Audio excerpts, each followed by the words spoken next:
السلام عليكم، مرحبا بكم متتبعي الكرام في قناة فرح شانال. في هذا الفيديو غادي نحضروا طاجين بالسفرجل معسل.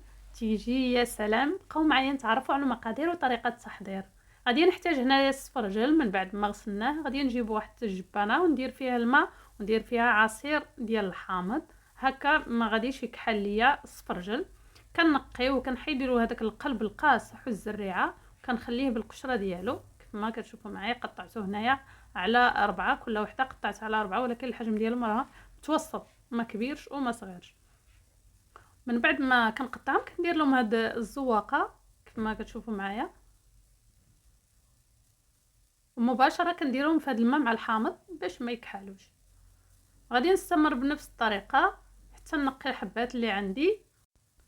بالنسبه للطريفات ديال السفرجل، الا بغيتو ديروهم كبار ولا صغار تقدروا هاد الطروفات تقطعوهم على 2، يعني كل وحده تقطعوها على 6، كل حبه تقطعوها على 6 طريفات يكونوا متساويين. خديت طنجره درت فيها الماء، ندير فيها هاد السفرجل ديالي كما كتشوفوا اللون ديالو كيبقى ابيض نقي.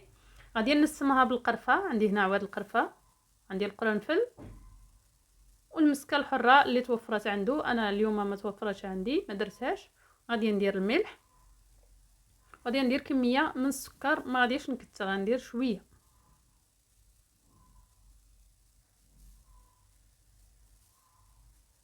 من بعد غادي ناخذ طنجره غادي نحطها على النار باش يطيب ليا. بهذه الطريقه تقدروا ديروها وتديروه في المجمد. من بعد ما يطيب لكم ديروه في المجمد. صافي غادي ناخذ هنايا جبانه فاش غادي نتبل اللحم. عندي هنايا الزعفران الحر دايره في نص كاس ديال الماء سخون، عندي شويه ديال الابزار، فلفل الاسود، عندي الخرقوم، كركم، غادي نحتاج سكينجبير، زنجبيل.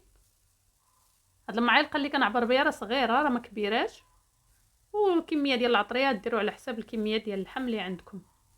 وعندي الملح. كنخلط هاد التوابل مع بعضيتهم وكناخذ اللحم اللي عندكم خدموا به، اللحم الغنمي او البقري والمعزي اللي عجبكم خدموا به.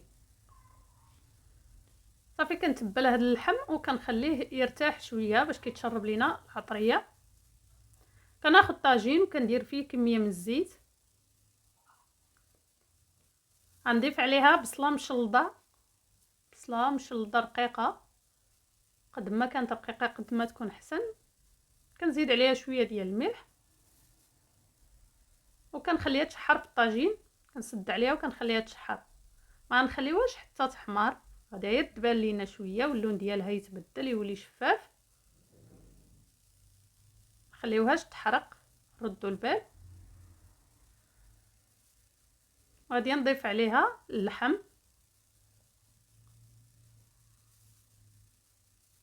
باش غادي نشحروه شويه. غادي نجربوا هاد الطريقه اللي كندير تعجبكم بزاف. صافي كنخلي اللحم هنايا في الطاجين، كنسد عليه مره اخرى وكنخليه يتشحر. كنقلبوه. انا غادي نزيد عليه هنايا الربيع، عندي معدنوس، واحد شويه ديال القزبر، شويه كميه قليله ديال القزبر.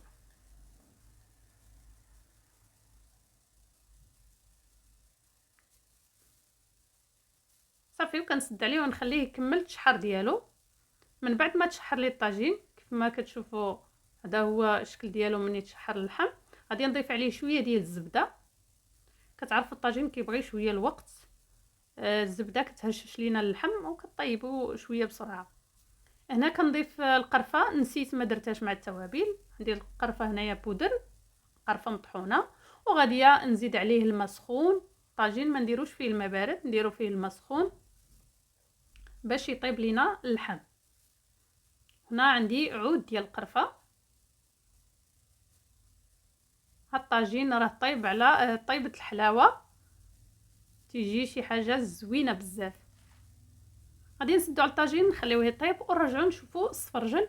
هذا هو السفرجل ديالنا هنا طاب كيف ما كتشوفوا، نشف حتى الماء نشف منه. غادي نزيد عليه عندي هنايا الزبده. في هذه المرحله اللي بغات تكونجيليه كتحيدو وكتديرو في بلاطو وتكونجيليه. انا هنا غنعسلو كامل اليوم. درت الزبده، درت شويه سكر على حسب الذوق. عندي هنايا معلقه كبيره من الماء الزهر نسمته بالماء الزهر.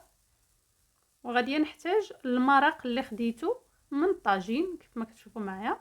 خديته من الطاجين وصفيته باش ما يجيوش ليا فيه طريفات ديال الربيع كيجي صافي اللون ديالو صافي ما كيوسخش ليا السفرجل.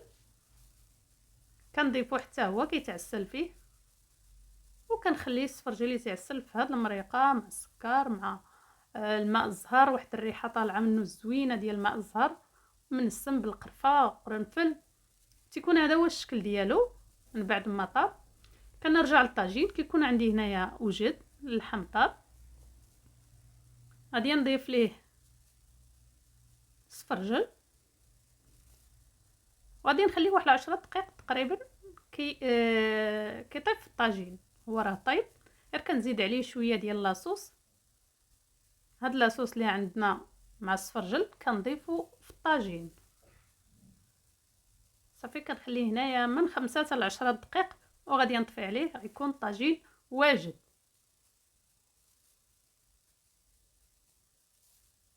وهذا هو الطاجين ديالنا من بعد ما طاب. انا هنا كنزينو بالزنجلان محمر وعندي اللوز حتى هو محمر وكنقدموه بالصحه والراحه. نتمنى وصفه اليوم تنال اعجابكم. تنبغي نشكركم على التفاعلات ديالكم. الا عجبكم الفيديو ما تنسوناش من اللايك والبارطاج مع الاهل والاحباب. شكرا، الى وصفه قادمه بحول الله. السلام عليكم.